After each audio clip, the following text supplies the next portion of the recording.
There's a specific kind of loneliness that comes from sitting at a table set for one when you spent 40 years setting it for two. I learned that on a Saturday morning in October 2024, 6 o'clock before the sun had fully risen over Atlanta, sitting in my kitchen with a cup of coffee that didn't taste right anymore. It hadn't tasted right in 4 years, if I'm being honest. Not since Michael passed, but I kept making it the same way. 2 scoops of Folgers, a splash of cream, no sugar. Because changing the coffee felt like admitting he was really gone. The light came through the window over the sink the way it always did, soft and golden, hitting the same spot on the linoleum floor. That patch of morning sun used to fall right where Michael would stand, barefoot in his pajama pants, humming while he scrambled eggs. Now it just fell on empty floor. I'd stopped making breakfast. Stopped doing a lot of things, actually. The kitchen still smelled like him somehow. Like the Old Spice aftershave he wore for 36 years. Like the coffee he'd burn if I let him make it unsupervised. Like the particular warmth a house holds when someone's loved you in it for decades. But smell is a ghost. You can't hold it. You can't ask it to stay. Behind me, hanging on the hook by the pantry door, was Michael's apron. The one with the faded roses on it. I'd given it to him as a joke for his 60th birthday because he always said real men could cook in pink. He wore it every Sunday when he made his gumbo, the one thing he could cook better than me. That apron had been hanging there since May 2020.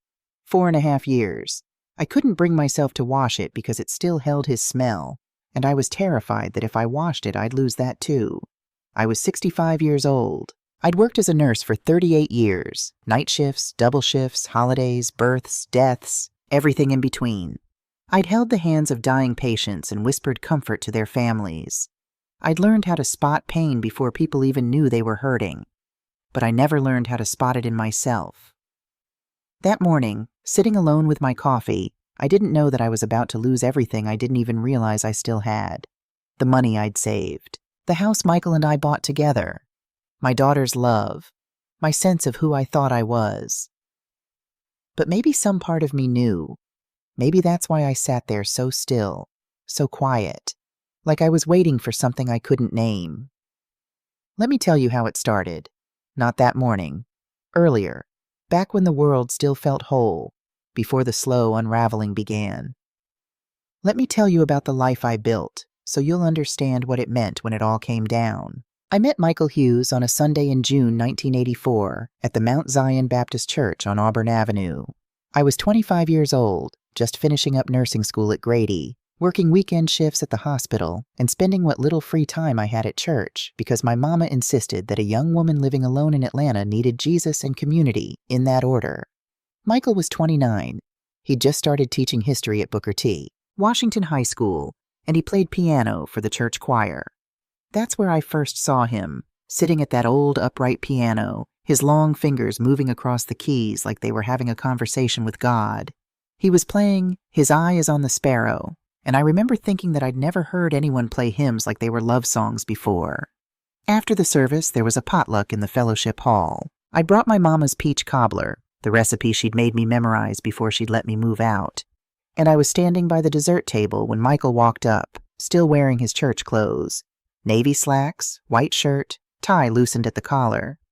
"That cobbler yours?" he asked. "My mama's recipe," I said. "But I made it." "Then I'm trying it." He cut himself a generous piece, took a bite, and closed his eyes. "Lord have mercy," he said. "You single?" I laughed. "That's your opening line? Asking if I'm single over cobbler?" "I believe in efficiency," he said, grinning. "And I believe in marrying a woman who can cook like this." I should have been offended. Should have walked away from that cocky man with his easy smile and his 2 forward questions. But there was something about the way he looked at me. Not just at my face or my body, but at me. Like he was genuinely interested in what I might say next. "I'm single," I told him. For now. We were married 2 years later, June 1986. Small ceremony, same church, Pastor Williams officiating. Michael wore a borrowed suit. I wore my mama's wedding dress, altered to fit me. We honeymooned in Savannah for 3 days because that's all the time we could afford to take off work. It was enough. More than enough. Naomi came along 13 months later, January 1987.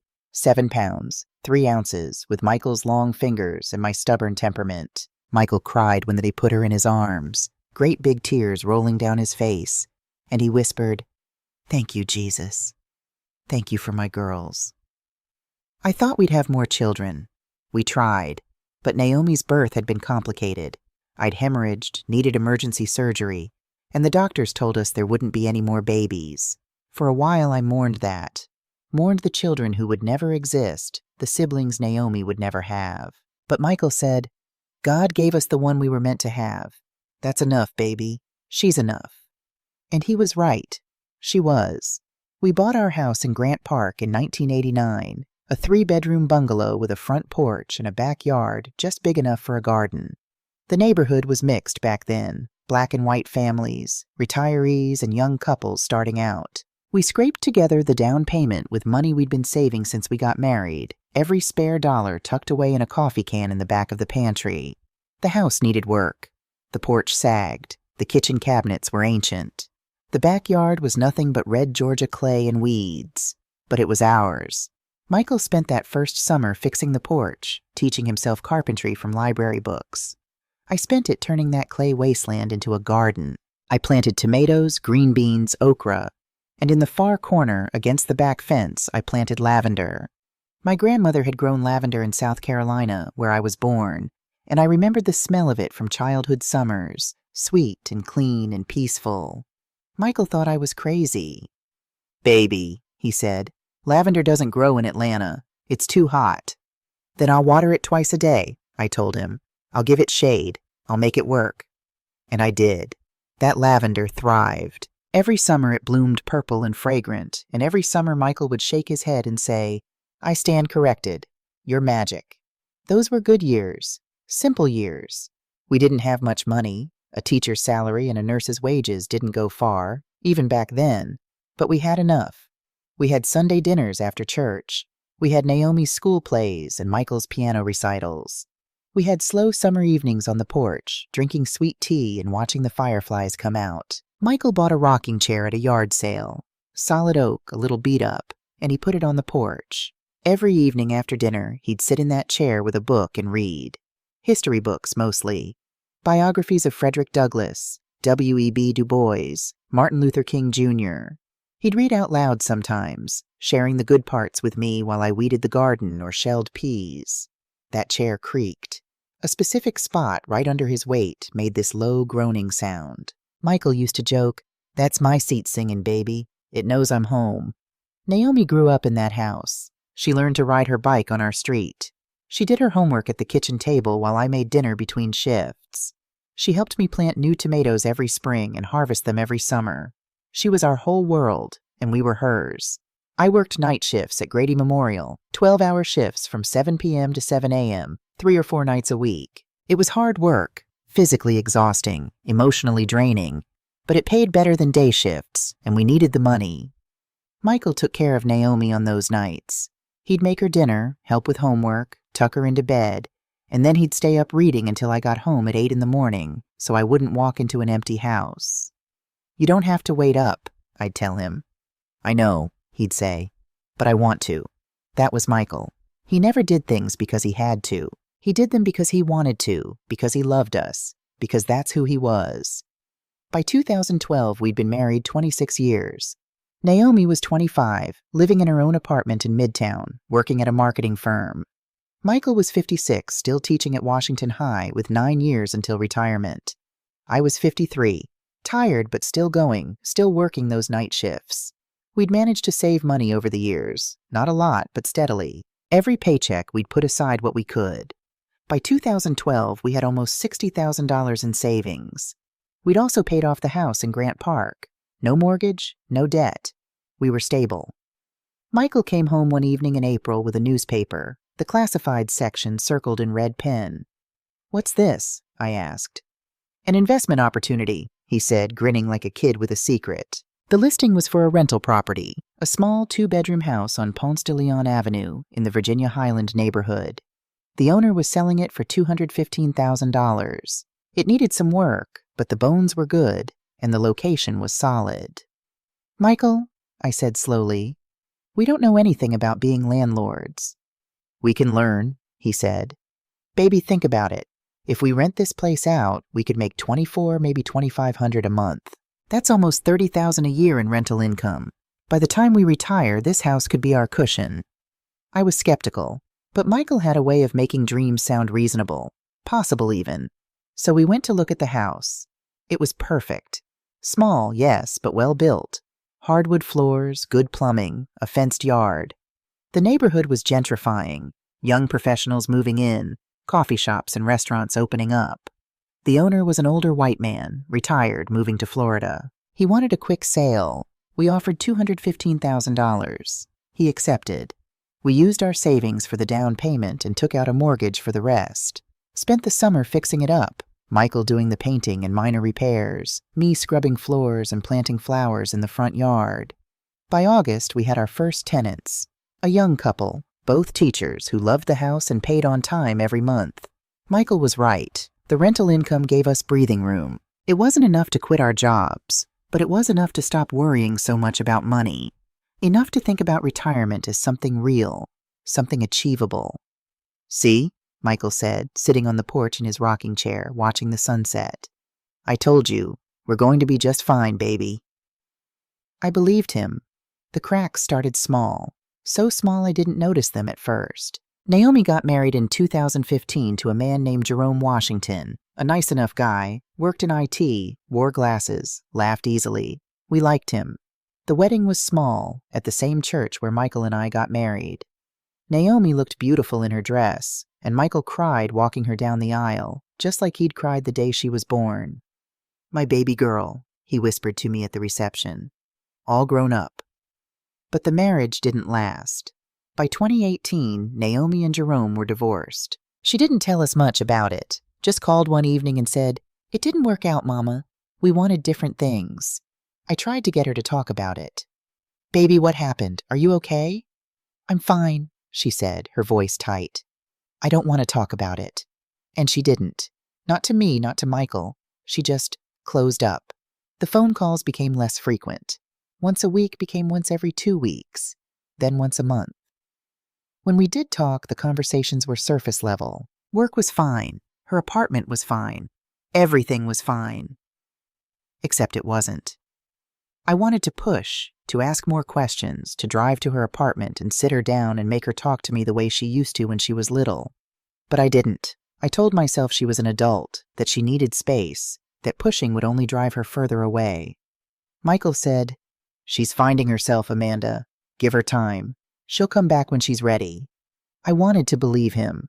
I tried to believe him, but the distance grew. Phone calls became shorter. Visits became rarer. By 2019, I saw my daughter maybe 3 or 4 times a year, and even then she felt like a stranger. Polite, pleasant, but distant. Like she was performing the role of daughter instead of actually being one. I didn't know how to fix it. I didn't know what I'd done wrong. All I knew was that somewhere along the way, I'd lost her, and I didn't know how to get her back. COVID-19 and Michael's death, May 2020. Michael got sick in early May 2020. We'd been careful, wearing masks, staying home, washing our hands until they cracked and bled. But he'd gone to the grocery store one afternoon, and a week later, he had a cough, then a fever, then trouble breathing. By May 10th, I couldn't manage him at home anymore. His oxygen saturation was dropping. I called 911. They took him to Grady Memorial, the same hospital where I'd worked for 35 years, where I'd spent tens of thousands of hours caring for other people's loved ones. But I couldn't go inside with him. Hospital policy, no visitors, COVID protocols. They admitted him to the ICU, put him on a ventilator 2 days later. I sat in the parking lot in my car, staring up at the 4th floor where I knew he was. And I couldn't go to him. Couldn't hold his hand. Couldn't tell him I loved him one more time. The nurses called me with updates. They were kind.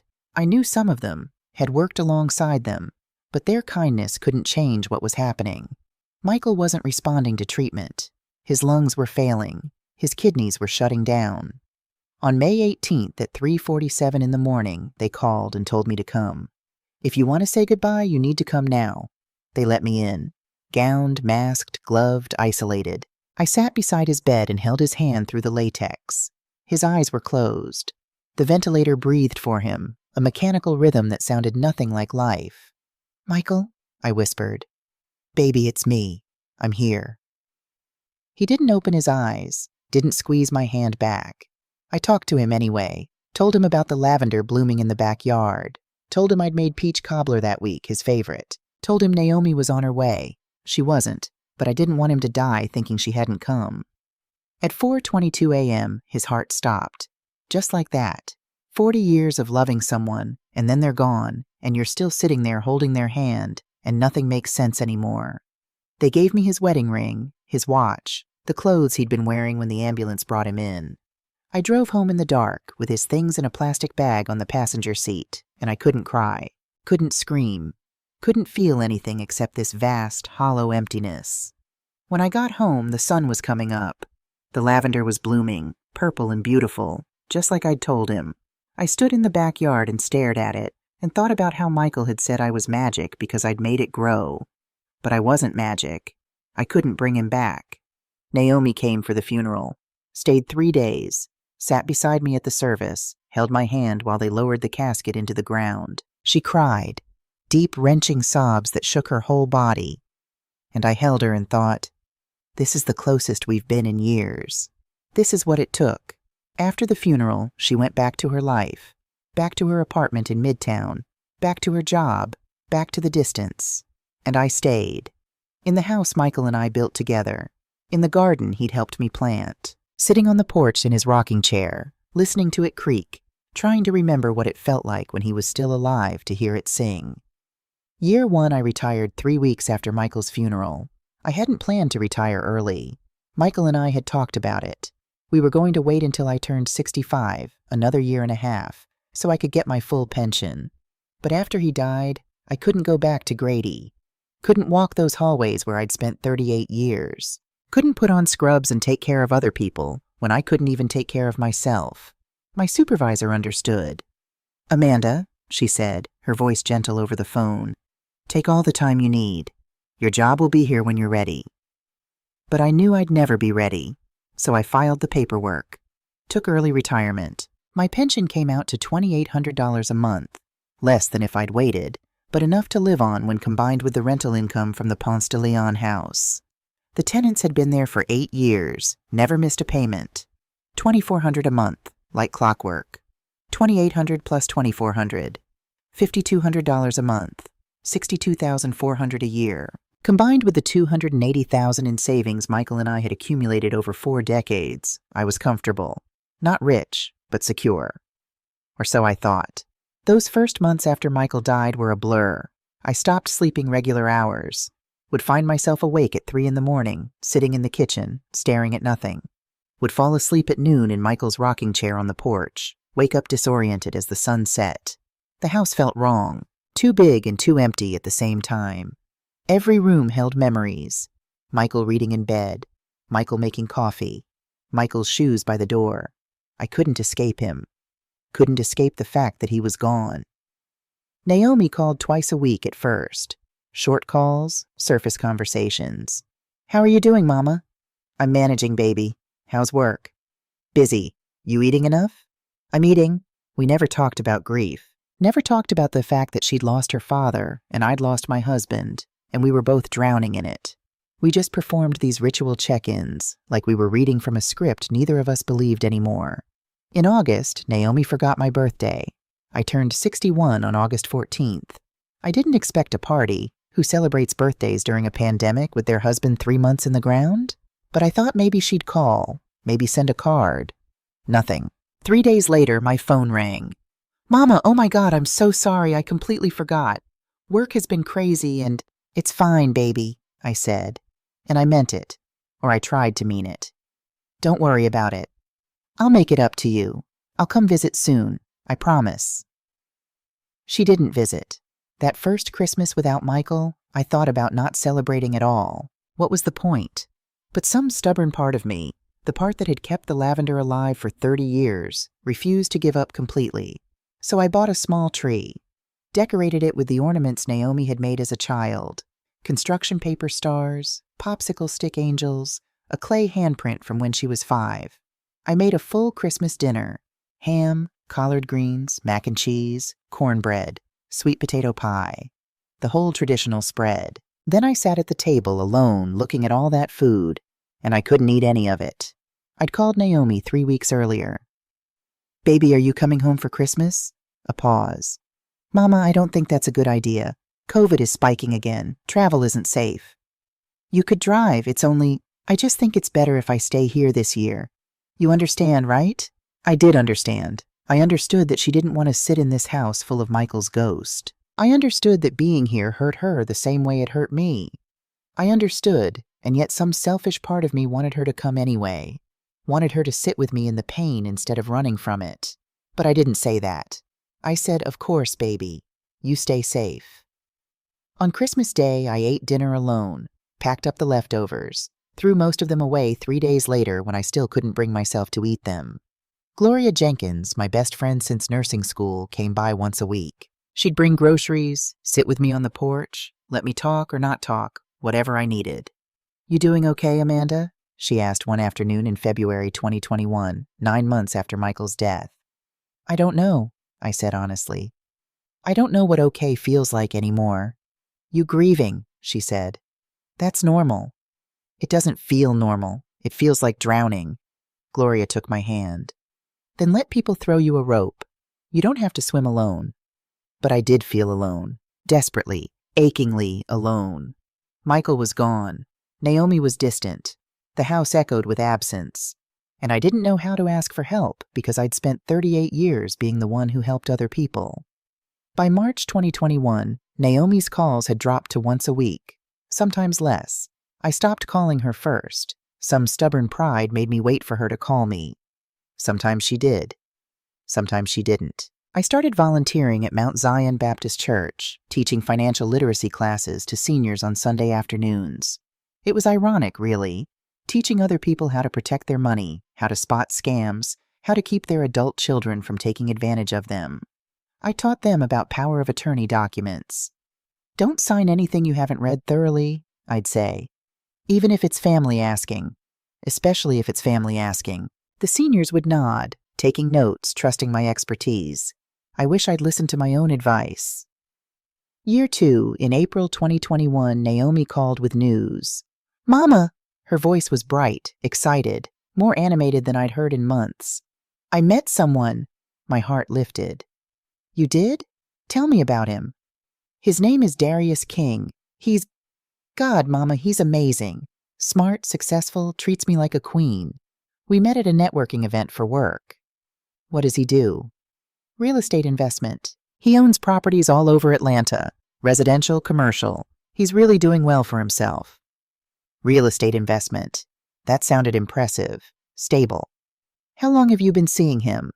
"About a month. I know it's new, but Mama, I have such a good feeling about this one."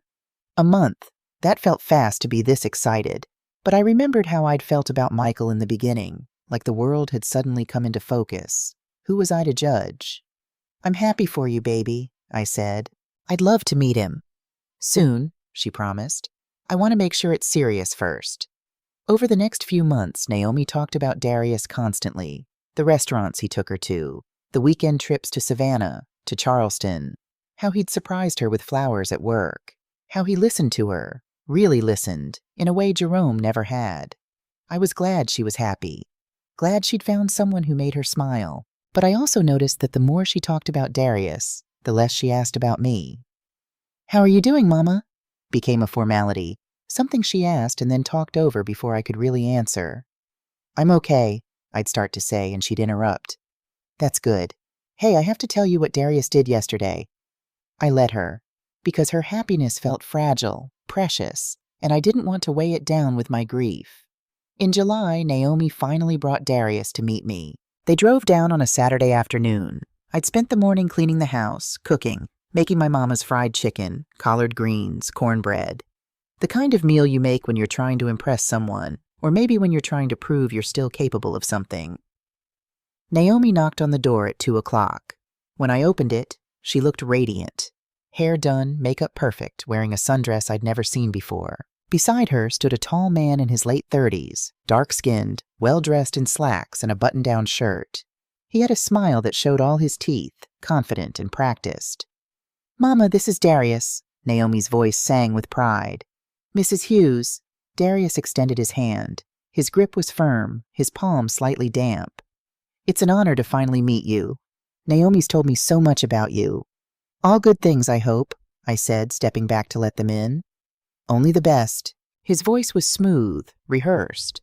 The voice of someone who'd perfected the art of saying the right thing. We sat in the living room. I brought out sweet tea and we talked. Or rather, Darius talked. About his business.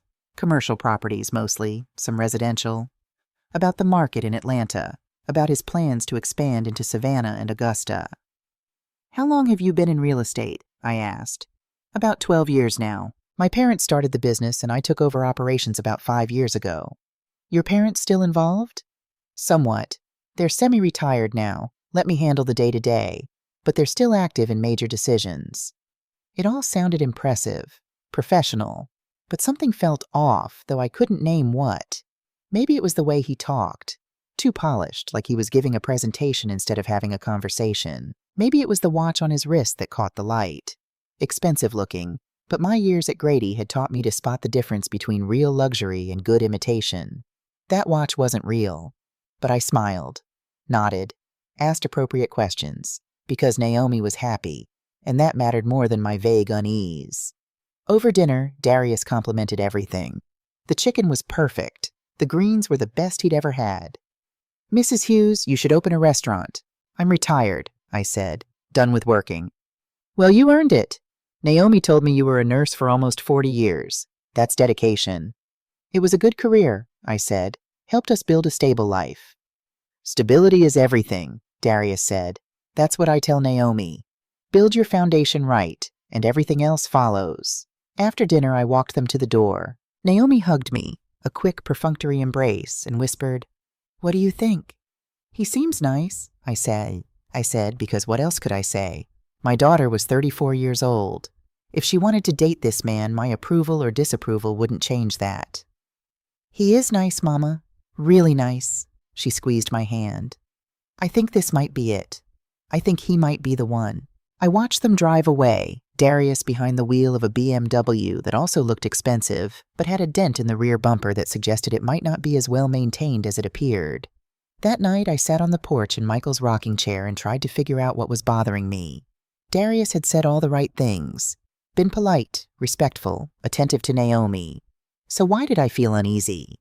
Maybe I was just being overprotective. Maybe I was looking for problems because I was lonely and didn't want to lose what little connection I still had with my daughter. Maybe I was projecting my own grief onto her happiness. I decided to let it go, to trust Naomi's judgment. She was an adult. She could make her own choices. That was my first mistake. In November, Naomi called to invite me to dinner. Darius wants you to meet his parents. We're all going out Friday night. His parents. That felt significant. Official. I'd love to, I said. We met at a steakhouse in Buckhead, the kind of place with white tablecloths and prices that made me flinch. Darius's parents were already there when I arrived, an elegant woman in her mid-50s and a quiet man in his early 60s.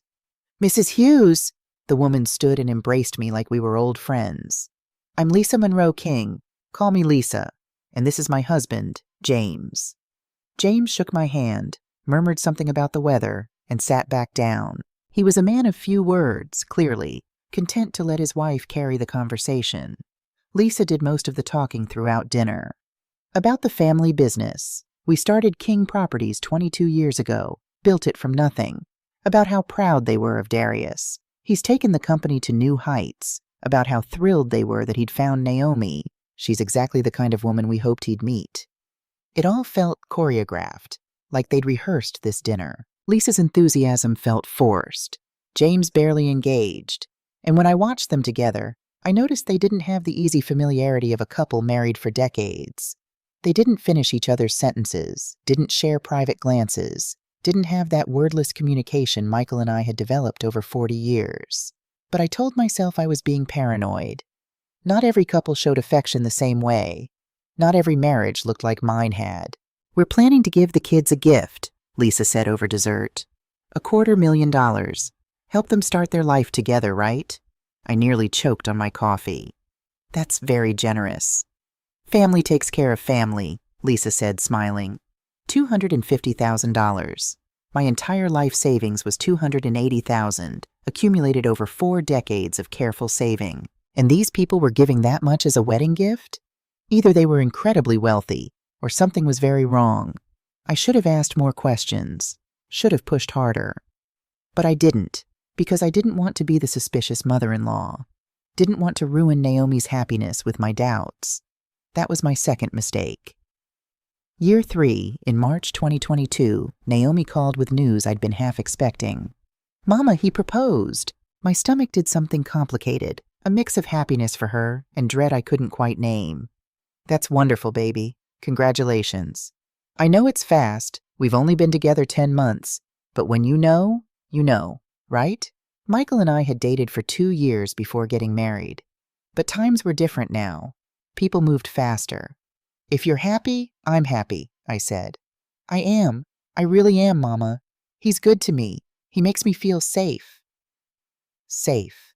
That word lodged in my chest. She hadn't felt safe since the divorce, maybe longer. I wanted her to feel safe. Wanted that for her more than anything.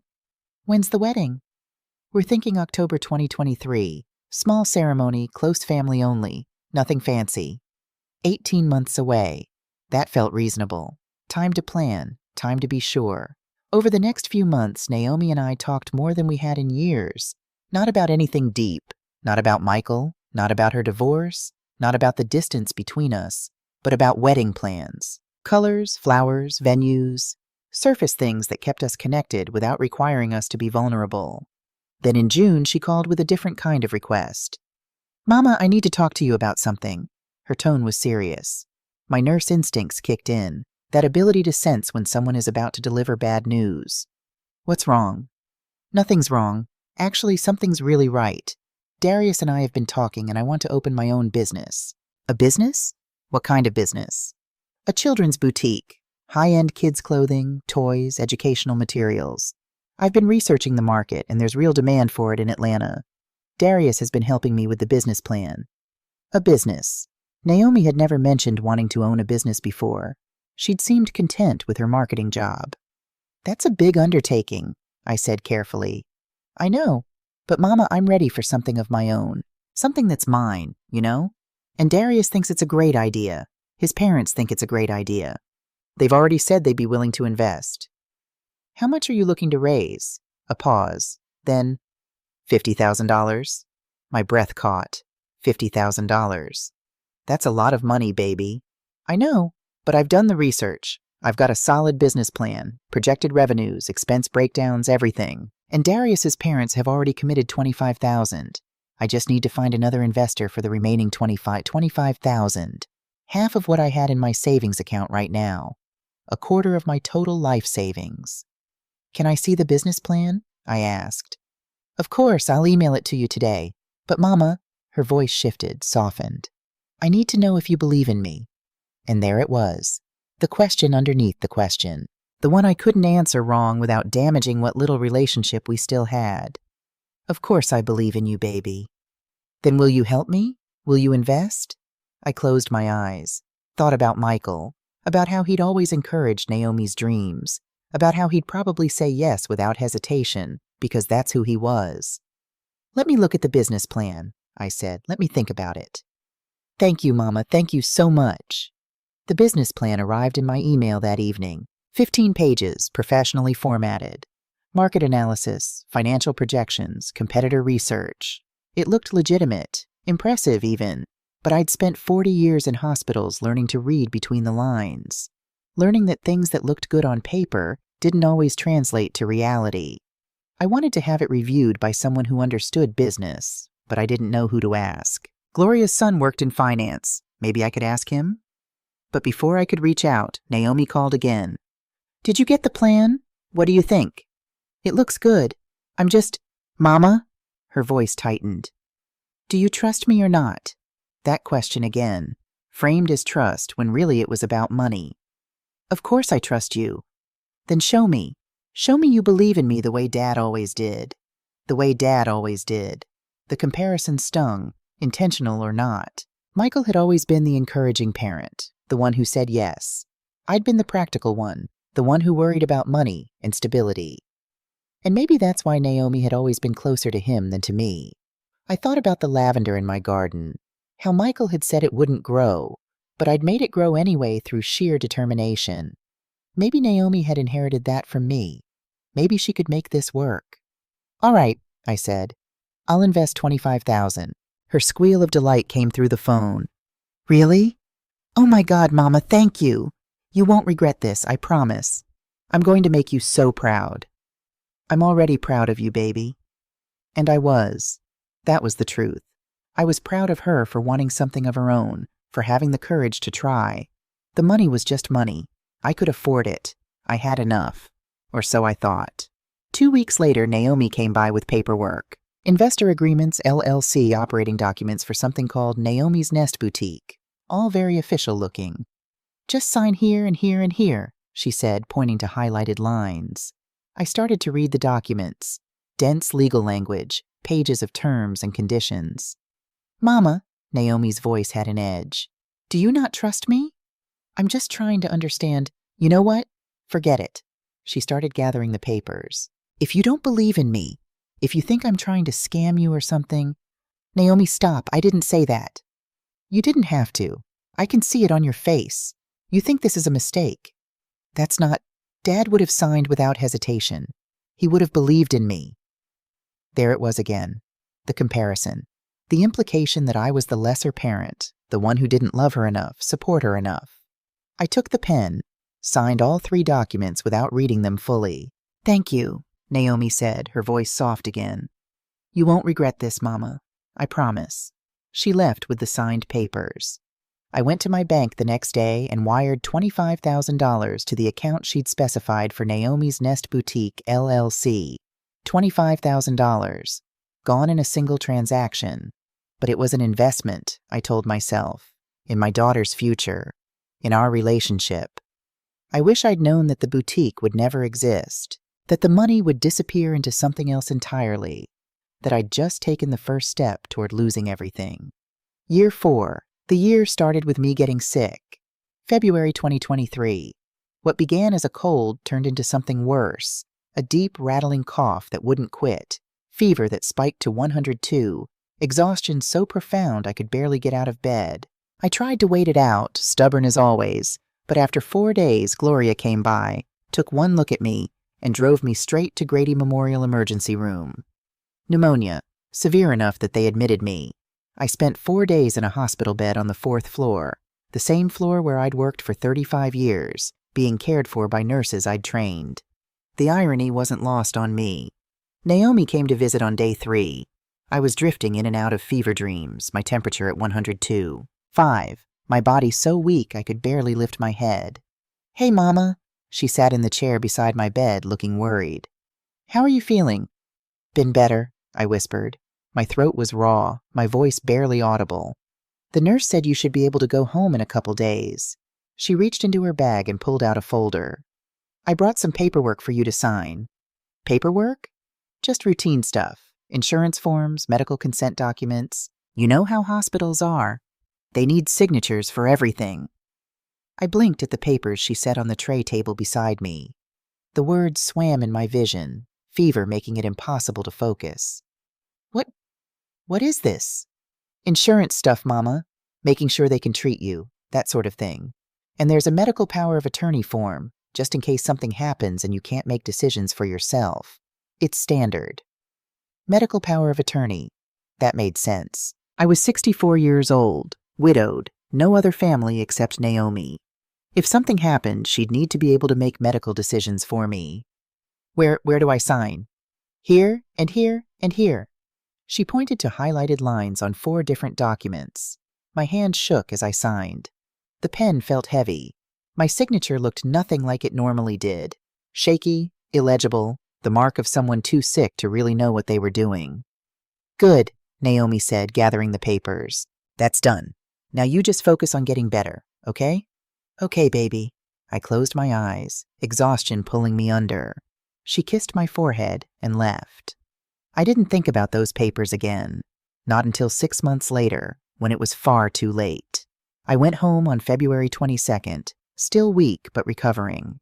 It took me another 2 weeks to feel halfway normal. By mid-March, I was finally starting to get my strength back. Naomi called once a week during my recovery, checking in, making sure I was eating, taking my medication. It felt like old times, like when I was her mother and she was my daughter, and we actually cared about each other's well-being. By April, we were back to talking about wedding plans. The date was set, October 28th, 2023. Venue booked, a beautiful old mansion in Virginia Highland. Guest list, about 50 people, small and intimate. "Are you contributing to the wedding?" one of my friends from church asked. "My daughter's wedding nearly bankrupted me." "Naomi and Darius said they have it covered," I told her. "His parents are helping and they've saved up quite a bit themselves." "Lucky you," she said. I thought I was lucky.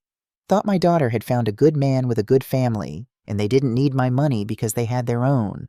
I had no idea they'd already taken it. In September, I decided to drive by the boutique. Naomi had been vague about when it would open. "Still under renovation," she kept saying, but it had been over a year since I'd invested.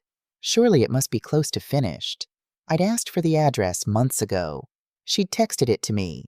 3847 Peachtree Road, Suite 120. I drove there on a Tuesday afternoon. Found the building easily enough. A nice commercial space in a good neighborhood. Walked to Suite 120. It was empty. Not under renovation. Not being built out. Just empty. A vacant storefront with "for lease" signs in the windows. I stood there for a long time, staring at that empty space, trying to make sense of it. Maybe I'd gotten the address wrong. Maybe they'd changed locations. I called Naomi. "Hey, baby. I was in the area and thought I'd swing by the boutique. I went to the address you gave me, 3847 Peachtree Road, but it's empty." A pause. "Oh, yeah. We had to change locations. I forgot to tell you. Where's the new location?" We're still finalizing the lease. I'll send you the address when it's confirmed." She never sent an address. When I asked again a month later, she said they were reconsidering the business model and might pivot to online only. I wanted to believe her, wanted to think there was a reasonable explanation, but doubt had started to seep in, cold and insistent. $25,000. Where did it go, if not into a boutique? I didn't ask. I should have. Should have demanded answers, bank statements, proof. But I didn't, because some part of me was afraid of what I'd find. Afraid that if I pushed too hard, I'd lose Naomi entirely. So I stayed silent. Let the doubt fester. Told myself maybe I was wrong. Maybe I'd misunderstood. Maybe it was all fine. By October, with the wedding 3 weeks away, I'd almost convinced myself everything was okay. Naomi seemed happy. The wedding plans were proceeding. Maybe the boutique thing just hadn't worked out, and she was too embarrassed to tell me. That happened with businesses sometimes. It didn't mean anything sinister. I was so busy convincing myself that I didn't notice the other signs. Didn't pay attention to my bank statements closely enough. Didn't think to check on my rental property. Didn't realize that while I was busy trying to believe the best about my daughter, she was busy taking everything I had left. It was a Sunday morning when the world ended. October 22nd, 2024. The kind of morning that starts ordinary and unremarkable. The sun coming up over Atlanta. Birds singing in the backyard. The smell of coffee brewing in the kitchen. I woke at 5:30, like I always did. Old nursing habits die hard. Decades of early shifts had programmed my body to wake before dawn, even though I had nowhere to be anymore. I made coffee, 2 scoops of Folgers, splash of cream, and sat at the kitchen table with my laptop. This was my Sunday ritual. Drinking coffee, reading the news, checking my email, paying any bills that had come due. I logged into my bank account. Just routine. I checked it every week, had done so for 40 years. Old habits from when money was tight and we had to track every dollar. The page loaded. I stared at the numbers, stared some more. Checking account, $1,247. 88, previous balance, $8,420. Savings account, $0. Previous balance, $185,000, 0. I set down my coffee cup very carefully, like sudden movement might make me spill it, might make this real. 0, my savings account, the one Michael and I had been contributing to for 40 years, the one that held the last of our life savings after I'd invested $25,000 in Naomi's boutique, was empty. Not low, not depleted. Empty. I didn't scream, didn't gasp, didn't cry. I just sat there, staring at that zero, while something inside me went very cold and very still. My hand moved on its own, clicking to view the transaction history.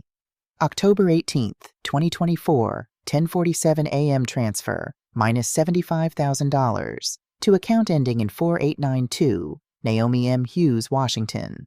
Reference, family transfer, October 19th, 2024, 2:18 p.m. Transfer, minus $60,000. To DK Investments, LLC. Reference, investment capital, October 20th, 2024, 11:03 a.m. Wire transfer, minus $50,000. 00 to Elegant Events and Weddings. Reference, Hughes King Wedding, October 21st, 2024, 3:42 p.m. ATM. Withdrawal, minus $2,000. Location, Perimeter Mall, Atlanta, Georgia. Total, $187,000. Gone in 4 days. While I was sitting here drinking coffee and planting fall vegetables, my daughter was systematically draining my life savings. I sat perfectly still. The coffee was getting cold beside me. The sun was coming up outside. Somewhere in the neighborhood, someone was mowing their lawn. Normal Sunday sounds. The world continuing on, oblivious to the fact that mine had just collapsed. My phone was on the table. I looked at it. Thought about calling Naomi, demanding answers, asking how she could do this. But I already knew how. Those papers I'd signed in the hospital. Insurance forms, she'd said, medical power of attorney. Except it hadn't been just medical, had it? I opened my email, searched for messages from February. Found it. An email from Naomi, sent February 23rd, the day after I came home from the hospital. Subject line, documents for your records. 4 PDF attachments. I'd never opened them, never looked at them. I'd been too sick, too tired, too trusting. I opened them now. The first was indeed a medical power of attorney. Standard form, giving Naomi the right to make healthcare decisions if I was incapacitated. The second was a durable power of attorney. Financial, giving Naomi full authority over my bank accounts, my assets, my property. Signed by me, dated February 19th, 2024. Notarized by someone named Patricia Coleman. I didn't remember Patricia Coleman. Didn't remember anyone with that name coming to my hospital room. The third document was a bank authorization form, allowing Naomi Hughes, Washington, to conduct transactions on accounts belonging to Amanda J. Hughes. The fourth was a property transfer authorization, giving Naomi the right to sell or transfer any real estate owned by Amanda J. Hughes. Real estate, my rental property. I opened a new browser tab, hands shaking now, and logged into my email account with the property management company that handled my rental house on Ponce de Leon. New message, received 2 days ago. R.E., closing date for 1847 Ponce de Leon Avenue. I clicked it open. Dear Ms. Hughes, this email confirms the closing date for the sale of 1847 Ponce de Leon Avenue has been scheduled for November 5th, 2024 at 2 p.m. As discussed with your daughter, Ms. Naomi Hughes, Washington, acting under power of attorney, the sale price of $385,000 will be transferred to the account you designated. My rental property. The house Michael and I had bought as our retirement cushion. The house that brought in $2,400 a month. The house that was supposed to give me income security for the rest of my life. Being sold. Without my knowledge. Without my consent. I thought about Michael.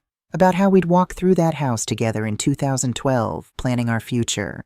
How he'd said, "We're going to be just fine, baby." I thought about the 38 years of night shifts, of choosing the generic brand at the grocery store, of saying no to ourselves so we could save, of being careful, being responsible, building security. All of it. Gone. My phone rang. Naomi's name on the screen. For a moment I considered not answering. Considered sitting here in this kitchen, in this silence, where the truth couldn't hurt me because I didn't have to hear her voice trying to explain it away. But I answered, because some part of me still hoped there was an explanation, still hoped my daughter hadn't done what I knew she'd done. "Morning, Mama." Her voice was bright, too bright, the voice of someone who didn't know they'd been caught. "How are you?" "I need you to explain something to me," I said. My voice sounded strange to my own ears. Too calm, too flat. Explain what? Why is my savings account empty, and why is my rental property being sold? Silence. Long, terrible silence. Mama, answer the question, Naomi. I was going to tell you. Her voice shifted, defensive now. I was waiting for the right time to tell me you stole my life savings. I didn't steal anything. I have power of attorney. I have legal authority. You tricked me into signing that. My voice cracked. I was sick. I had a fever. You told me it was insurance paperwork. You signed it, Mama. You could have read it first. The coldness in her voice, that casual dismissal, hit me harder than the missing money. Where's my daughter? I whispered. The little girl who used to help me plant lavender in the garden? Where did she go? I'm not that little girl anymore. Her voice was hard now, angry. I'm 36 years old. I have my own life. A life built on stealing from your mother? I'm not stealing. That money should have been mine anyway when you die. I'm just taking it a little early. When you die. Like she was just waiting for me to be gone so she could collect her inheritance. But I'm not dead yet, baby, I said softly. I'm still here, still alive, still needing that money to live. You have your pension. You'll be fine. $2,800 a month. That's what she thought I could live on. $2,800 a month at 65, with arthritis and high blood pressure and the looming threat of medical bills that could bankrupt me. The rental house was my security, I said. That income? Darius and I need that house. We need somewhere to live. And you have this house. You're fine. That house isn't mine. It's in a trust from your father's parents. I can't sell it. The rental income was supposed to be... I don't want to hear it. Her voice rose, shrill now. You've always been like this. Always worried about money. Always holding on to everything so tight. Dad was right. You're so afraid of losing anything that you can't even enjoy what you have. Your father, the man who'd loved her more than his own life, the man who'd worked every day to give her a better future, whose memory she was now using to justify stealing from his widow. Your father, I said, my voice shaking, worked himself to exhaustion for 35 years to make sure you had everything you needed. He saved every penny, sacrificed every luxury, and you're using his name to justify taking what he spent his life building? Dad would want me to be happy. He would want you to be a good person. I was shouting now, years of grief and loneliness and frustration pouring out. He would want you to be someone he could be proud of. You know what? Naomi's voice went cold. I'm done. I'm done with you judging me. I'm done with you making me feel guilty for wanting a life. I'm done with all of it. Don't call me. Don't come to my wedding. I don't want you there. Naomi, the line went dead. I sat there, phone pressed to my ear, listening to the silence. Then I set the phone down very carefully on the table, looked at the laptop screen, at the 0, looked at the coffee, gone cold, looked at the sunlight streaming through the window, the same sunlight that had streamed through every morning for 40 years, indifferent to joy or suffering. I thought about Michael, about the last time I'd sat in this kitchen with him, the morning before he went to the grocery store and came home sick. We'd had coffee together, talked about what to plant in the garden that spring, made plans for a future he'd never see. If he were here now, what would he say? What would he do? I thought about all the patients I'd cared for over 38 years, the ones who'd been scammed by family members, the ones who'd signed papers they didn't understand, the ones who'd lost everything to people they trusted.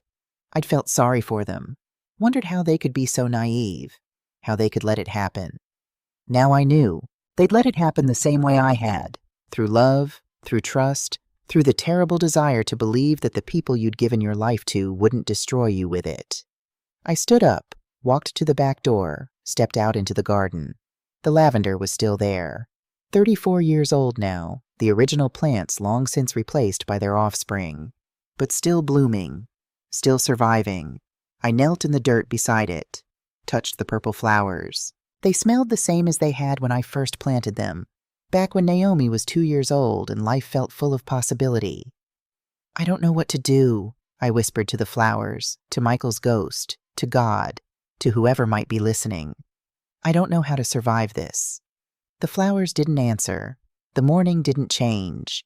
The 0 in my bank account didn't magically refill itself. But somewhere, deep in the place where I'd survived 38 years of night shifts and Michael's death and 4 years of loneliness, something hardened. Something cold and determined took root. My daughter had stolen my money, had forged documents, had lied to my face, had chosen a man I didn't trust over the mother who'd given her everything, and she thought I would just accept it. Thought I was too old, too confused, too defeated to fight back. She was wrong. I stood up, brushed the dirt from my knees, walked back inside. At the kitchen table, I picked up my phone and made a call. "Gloria, it's Amanda. I need help. Can you come over?" "Of course, honey. What's wrong?" "Everything," I said. "Everything is wrong, and I need to figure out how to make it right." Gloria arrived 20 minutes later. I was still sitting at the kitchen table, staring at the laptop screen, when I heard her car pull up. She didn't knock. We'd been friends for 43 years, since our first day of nursing school together in 1981. She had a key to my house, and I had one to hers. That's what 43 years of friendship earned you, the right to walk in without asking. "Amanda?" She came into the kitchen, took one look at my face, and sat down across from me. "Talk to me." I turned the laptop toward her, showed her the 0. She stared at it for a long moment. Then she looked at me, and I saw in her eyes the same thing I'd felt when I first saw those numbers. Disbelief, followed by a terrible understanding. "Naomi," she said. Not a question, a statement. I nodded. "How much?" $187,000 from savings. The rental house. She's selling it for $385,000. Total, I did the math I'd already done a dozen times. $572,000. Gloria closed her eyes. Jesus, Mary, and Joseph. Power of attorney. My voice sounded hollow. She had me sign it when I was in the hospital in February. Told me it was insurance paperwork. I had a fever. I didn't read it. Didn't understand what I was signing. That's fraud, Amanda. That's elder financial abuse. I flinched at the term. Elder financial abuse. The very thing I'd been teaching classes about at church. The thing I'd warned other seniors to watch out for. And I'd fallen for it anyway, because the person stealing from me was my own daughter, and I'd loved her too much to see it coming. "What are you going to do?" Gloria asked gently. That was the question, wasn't it? What was I going to do? I could do nothing. Accept the loss. Tell myself that the money was going to Naomi eventually anyway, that maybe this was just the universe's way of accelerating the inheritance. I could swallow the betrayal, smile at her wedding in 6 days, pretend everything was fine. That's what part of me wanted to do. The part that was tired. The part that had already lost so much. My husband, my career, 4 years of peace, and didn't have the energy to lose anything else, even if that meant losing myself in the process. But there was another part of me, smaller, quieter, but growing stronger with each passing minute. The part that remembered who I'd been before grief hollowed me out. The part that had worked night shifts for 38 years.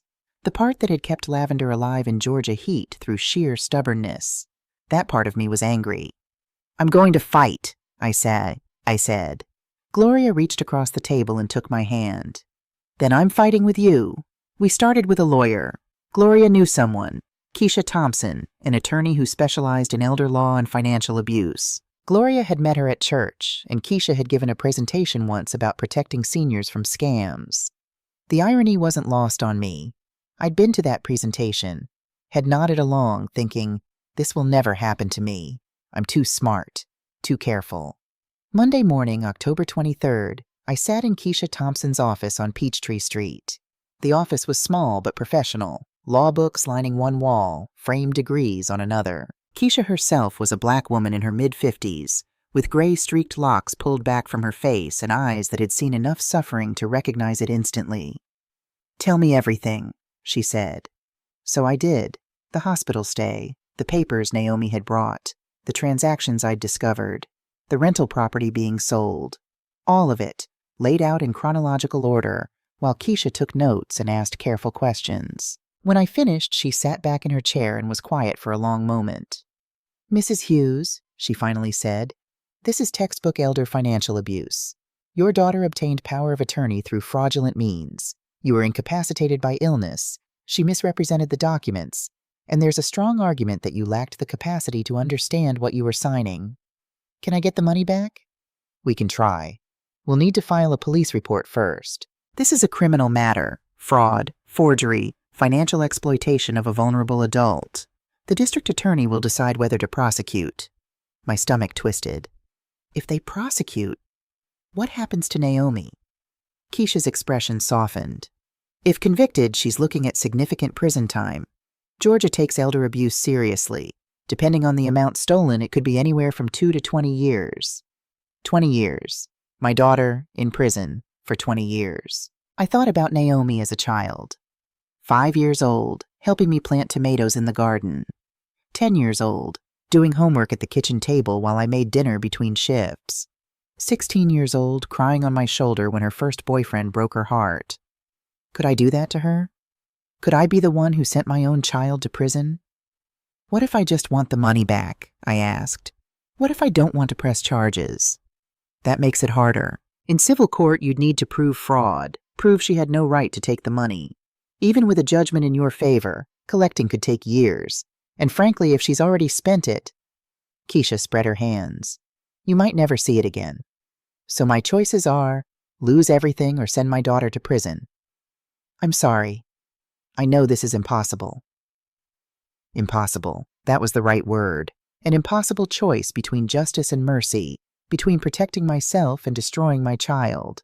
There's something else you should know, Keisha said gently. In cases like this, the perpetrator is rarely working alone. Your daughter has a fiancé, correct? Darius King. I'd like to have him investigated. With your permission, I'd like to hire a private investigator to look into his background. Financial records, criminal history, past relationships. If he's involved in this, if he's manipulating your daughter, that changes things. You think he is? I think it's worth finding out.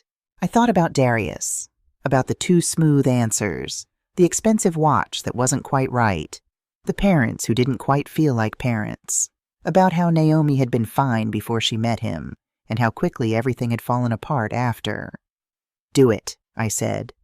Find out who he really is. The private investigator's report came back 3 days later, Thursday, October 26th. I sat in Keisha's office again, this time with a manila folder in front of me. Before you read this, Keisha said, I want you to prepare yourself. It's not good. I opened the folder. Subject, Darius Kingston, King, age 40, current address, Optima Kierland Apartments, Atlanta, Georgia.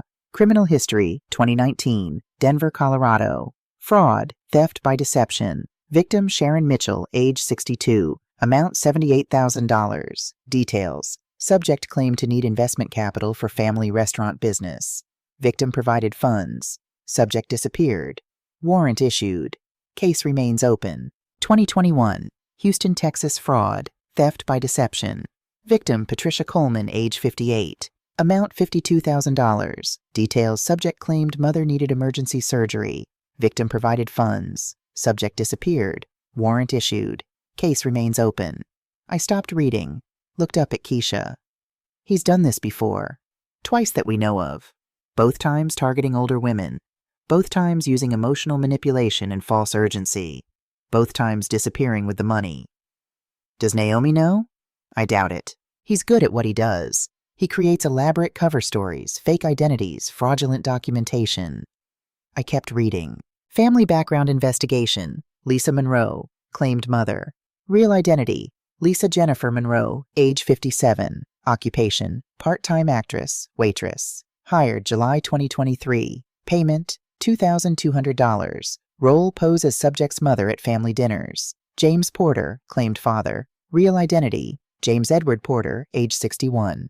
Occupation, retired postal worker. Hired July 2023. Payment, $1,800. Role pose as subject's father at family dinners. His parents. The elegant woman who'd embraced me. The quiet man who'd barely spoken. They were actors. Hired. Paid to play a role. I felt sick. Additional information. Child, Elijah Kingston, King, age 5. Mother, Vanessa King, age 35. Dental hygienist, Atlanta. Child support order, $1,200 per month. Amount owed, $38,000. 3 years unpaid. Warrant issued, June 2022. He had a son, a 5-year-old boy he'd abandoned. A woman he'd left to raise that child alone. And my daughter had no idea. She thought she was marrying a successful businessman from a good family. She had no idea she was marrying a predator. Mrs. Hughes? Keisha's voice was gentle. You need to tell her. She won't believe me. She'll think I'm lying, trying to sabotage her wedding. Then we show her the evidence. We show her the court documents, the criminal records, the contracts with the fake parents. We give her the truth, and we let her decide what to do with it. I looked at the photo of Darius paperclipped to the report. He was smiling, confident, the same smile he'd given me across my dinner table. And I thought about how he'd looked at Naomi, not like he loved her, but like he'd already calculated her worth. He was using her, I said slowly, using her to get to me. Most likely, yes. Older widow, substantial savings, rental property. You were the target. Naomi was just the access point. My daughter, the child I'd carried for 9 months, nursed through fevers, taught to read, sent to college, reduced to an access point, a tool for a con man to steal from her own mother. And she'd done it. She'd helped him. Whether she knew his full history or not, she'd signed the papers, made the transfers, drained my accounts. She'd chosen him over me. "What do you want to do?" Keisha asked. I closed the folder, closed my eyes, thought about Michael, about what he would want me to do. He would want me to protect our daughter, even from herself. "We tell the police everything," I said. "We file charges against Darius, and we give Naomi a choice, cooperate and testify against him, or go down with him. That's the right call. And we stop the house sale, today. I'll file an emergency injunction this afternoon." I stood up. My legs felt shaky, but I stayed upright. "Thank you, Keisha. Mrs. Hughes?" She stood too. "You're doing the right thing. I know it doesn't feel like it right now. But you are." I nodded, not trusting myself to speak. I didn't call Naomi, didn't warn her what was coming. Keisha advised against it. She might destroy evidence, transfer more money, flee with Darius. Instead, I went home, sat on the porch in Michael's rocking chair, and I let myself feel everything I'd been holding back. The betrayal, the grief, the rage, the terrible aching loss of not just money, but of the daughter I thought I had. The daughter who used to hold my hand crossing the street, who used to help me plant lavender, who used to look at me like I hung the moon. That daughter was gone. Maybe she'd been gone for years and I'd just been too lonely, too desperate to see it. I cried then, deep, wrenching sobs that shook my whole body. Cried for Michael, who hadn't lived to see this. Cried for the money we'd saved together, gone in 4 days. Cried for the future I'd thought I had, secure and comfortable, now uncertain. But mostly I cried for my daughter, for who she'd become, for who she'd chosen to be. When the tears stopped, I was exhausted, hollowed out, but clearer somehow. I looked at the garden, at the lavender still blooming despite the October chill, at the tomato plants I'd planted in spring, now brown and dying but having given their fruit first. Things grew, things died, things survived. That was the cycle, that was life. I could survive this too. Saturday, October 28th, wedding day. The ceremony was scheduled for 6 o'clock at the Cherokee Town Club. Naomi had sent me an invitation 3 months ago. Cream cardstock with gold lettering, elegant and expensive. I wasn't going. I spent the morning in my garden, pulled up the dead tomato plants, turned the soil, planted fall vegetables, kale, collards, turnips, things that grew strong in cold weather. At noon, Gloria came over with lunch, chicken salad sandwiches and sweet tea. "How you holding up?" she asked. "I'm here," I said. "That's something." We ate on the porch. Didn't talk about Naomi or the wedding or what was about to happen. Just sat in comfortable silence, the kind only 43 years of friendship can create. At 3 o'clock, my phone rang. Detective Marcus Washington, Atlanta Police Department. "Mrs. Hughes, this is a courtesy call to let you know we've executed the arrest warrant. Darius King was taken into custody about an hour ago." My breath caught. Where? At the wedding venue. He was there for the rehearsal. And Naomi? She's being questioned. Her cooperation will determine whether charges are filed against her as well. I see. "Mrs. Hughes, I know this is difficult, but you did the right thing." Everyone kept saying that. You did the right thing, like repetition could make it feel true. After I hung up, I sat very still. Somewhere across Atlanta, my daughter's wedding day was falling apart. Her fiancé was in handcuffs. Her carefully constructed future was collapsing. And I'd done that. I'd been the one to make the call, file the report, set the dominoes falling. You did the right thing. I wanted to believe it. 3 days later, Tuesday morning, Naomi called.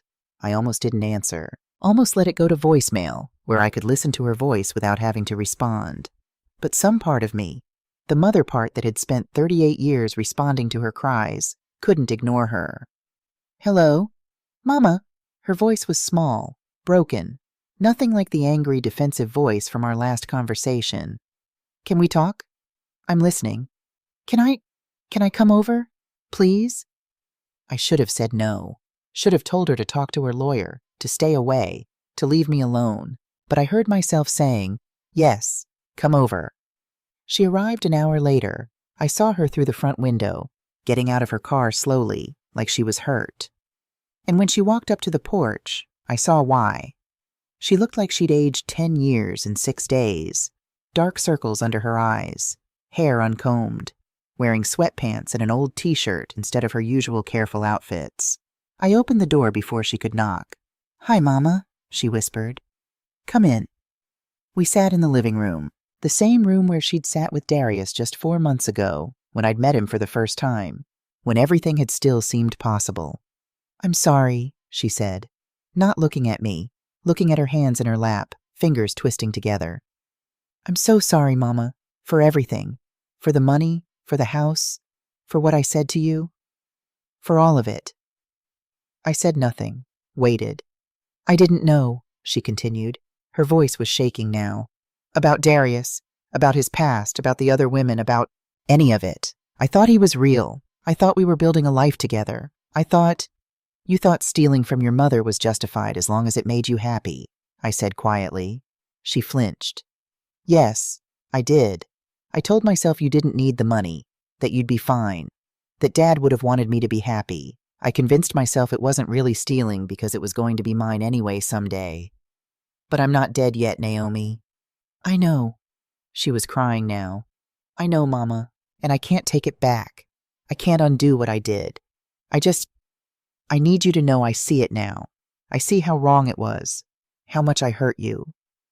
I looked at my daughter, this woman who'd come from my body, who I'd raised and loved and sacrificed for, and I didn't know what I felt. Anger, yes. Hurt, definitely. But also something else. Something that felt like grief for who she'd been before this all happened. The police want me to testify against Darius, she said. They said if I cooperate, they might not charge me. Or if they do, it would be reduced. Probation instead of prison. Are you going to cooperate? Yes. She looked up at me finally. I should have listened to you. That first dinner when you met him, I could see you didn't trust him. But I didn't want to hear it. I wanted so badly for someone to choose me, to love me, that I didn't care about the warning signs. Why didn't you come to me? The question I'd been holding since I found the empty account. If you needed money, why didn't you just ask? She was quiet for a long moment. Then, because I was ashamed. Because I'm 38 years old and I felt like a failure. Divorced, in debt, working a job I hate. And you and Dad, you did everything right. You stayed married for 40 years. You saved money. You bought property. You built this stable, secure life. And I couldn't even stay married for 3 years. Baby. And after Dad died, it got worse. Because you were so sad, Mama. So lost. And I didn't know how to help you.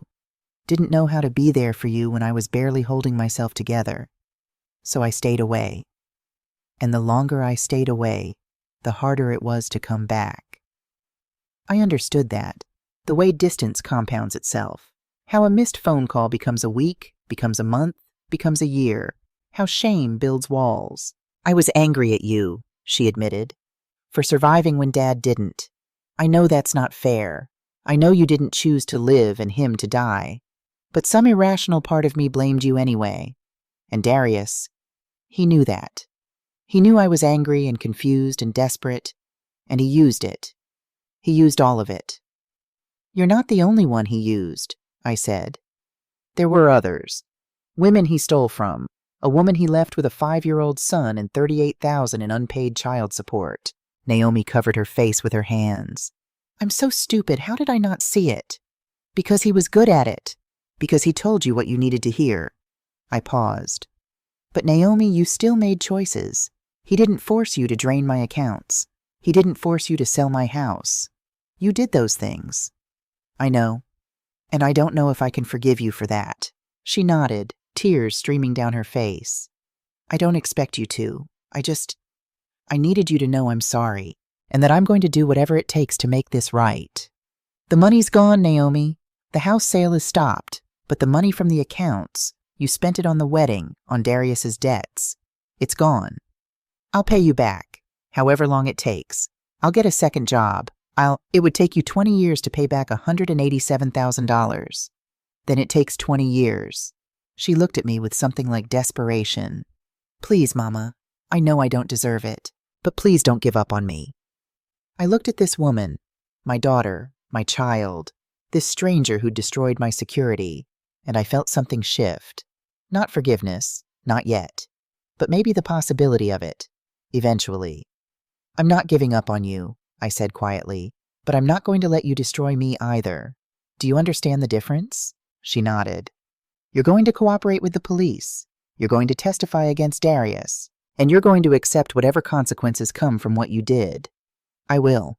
And you're going to get help. Therapy. Because whatever's broken inside you that let you do this, you need to fix it. Okay. We sat in silence for a moment. Then Naomi said, Can I ask you something? What? Why did you call the police? Why didn't you just let it go? I thought about that question, about all the reasons I could give.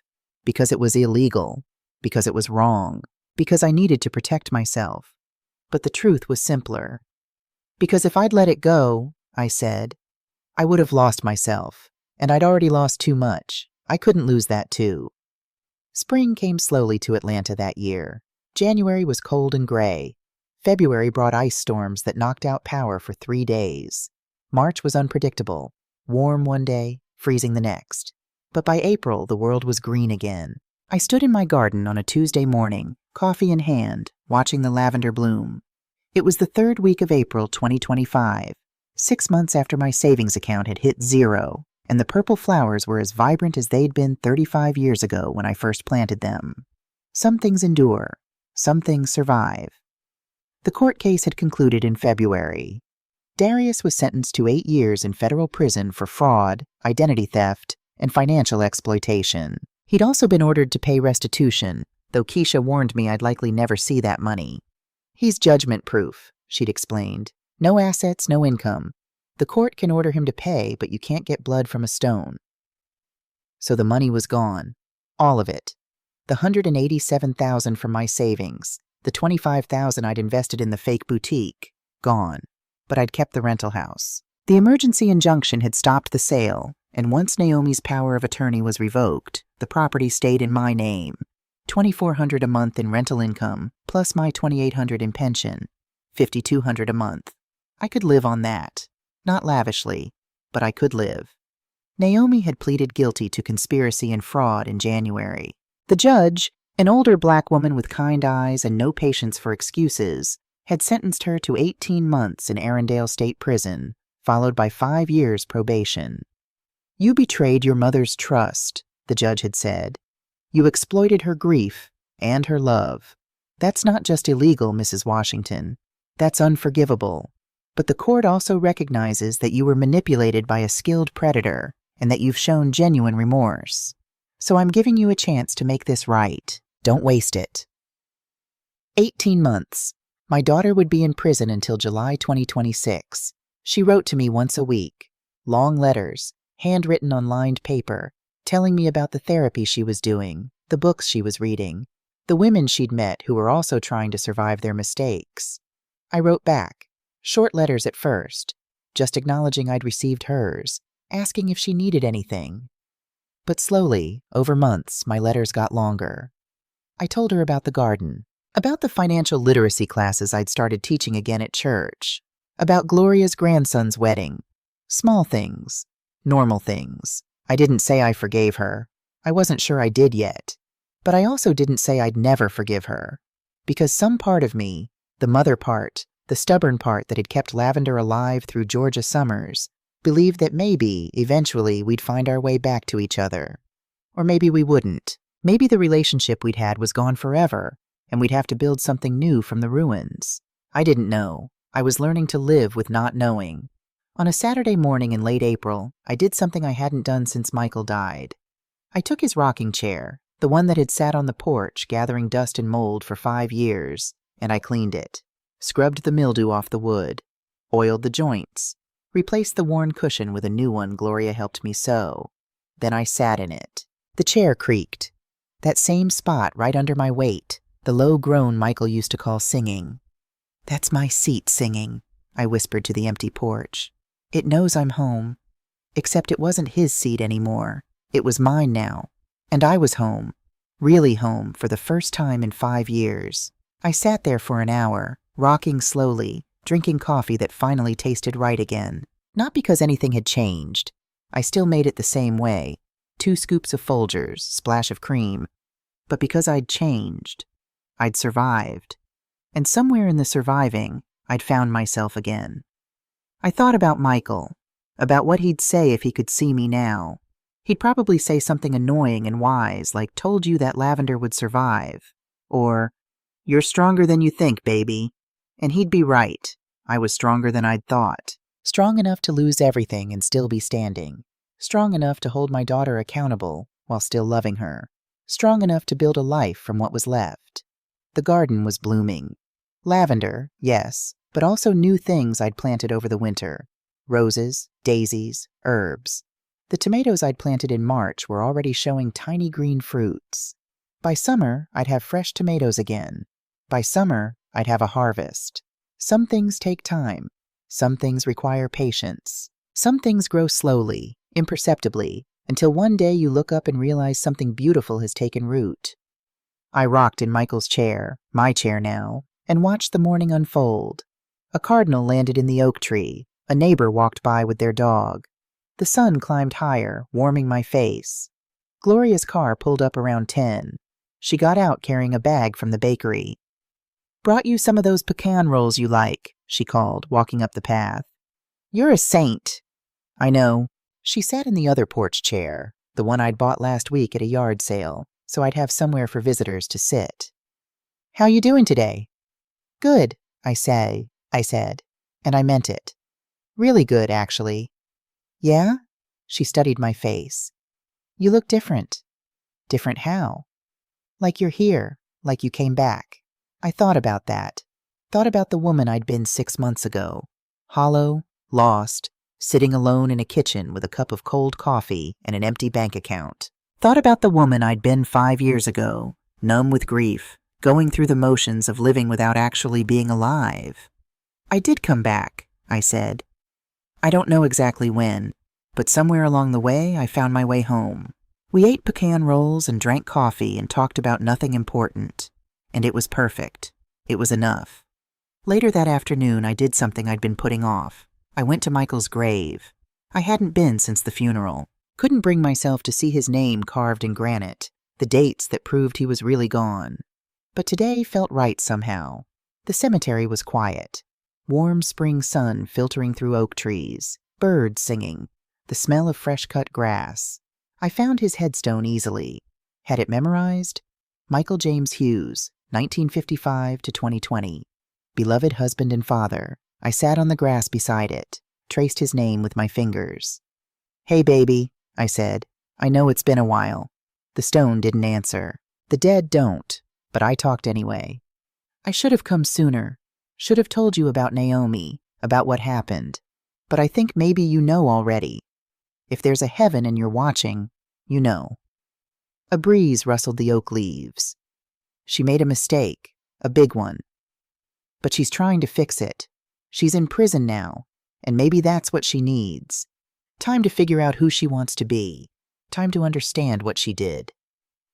I pulled a blade of grass, twisted it between my fingers. I was angry at first, so angry, but I think I understand now. She was lost. We both were. After you died, we didn't know how to be mother and daughter without you there to be the bridge between us. And we drifted so far apart that a man like Darius could step into that gap. The grass was soft beneath me, the sun warm on my shoulders. "I'm not going to lose her, Michael. Not permanently. It might take time, years maybe, but I'm not giving up. because that's what you'd want. You'd want me to fight for her, even when she doesn't deserve it. I sat there for a long time. Didn't pray, didn't cry, just sat, being present, being alive. Before I left, I whispered, I love you. I always will. But I'm okay now. I'm going to be okay. And I meant it. May arrived with thunderstorms and humidity that made my hair curl and my joints ache. But I didn't mind. May meant the garden was in full bloom. May meant Naomi's birthday, 39 years old, spent in prison, but still my daughter's birthday. I sent her a card with a lavender flower pressed inside. She wrote back, I remember helping you plant these when I was little. I remember you said they needed sun and water and patience. I think maybe I needed those things too. Thank you for being patient with me, Mama. Thank you for not giving up. I kept that letter, put it in a box with other treasures. Michael's wedding ring, Naomi's baby pictures, the deed to the rental house that I'd almost lost.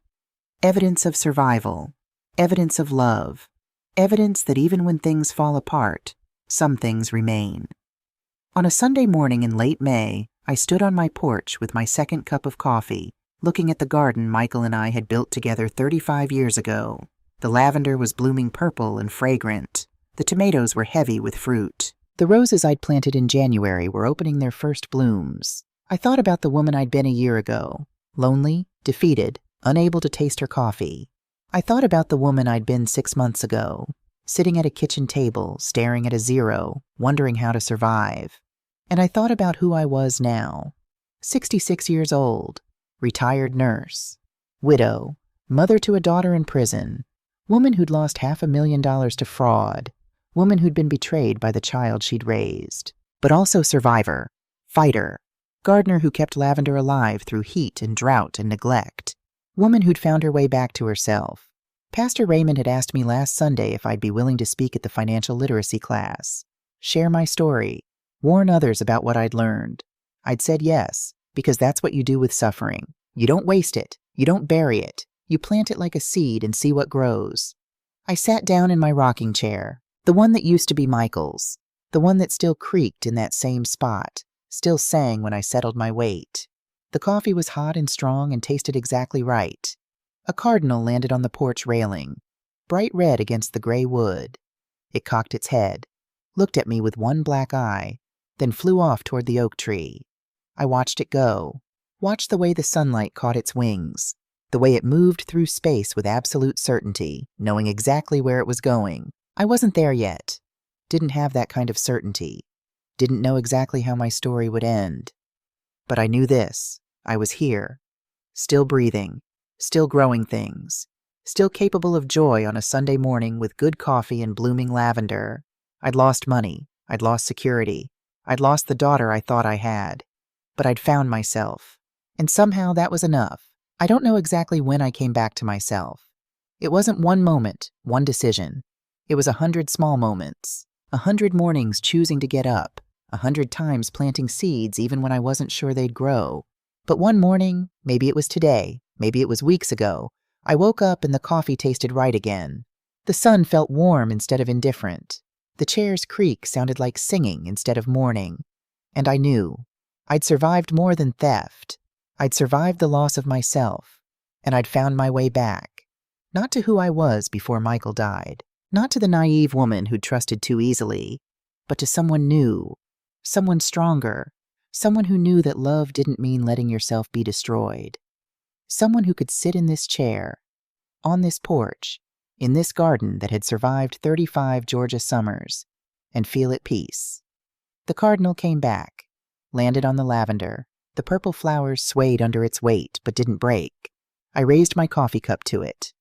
Welcome home, I said. To the bird, to myself, to whatever came next. Welcome home.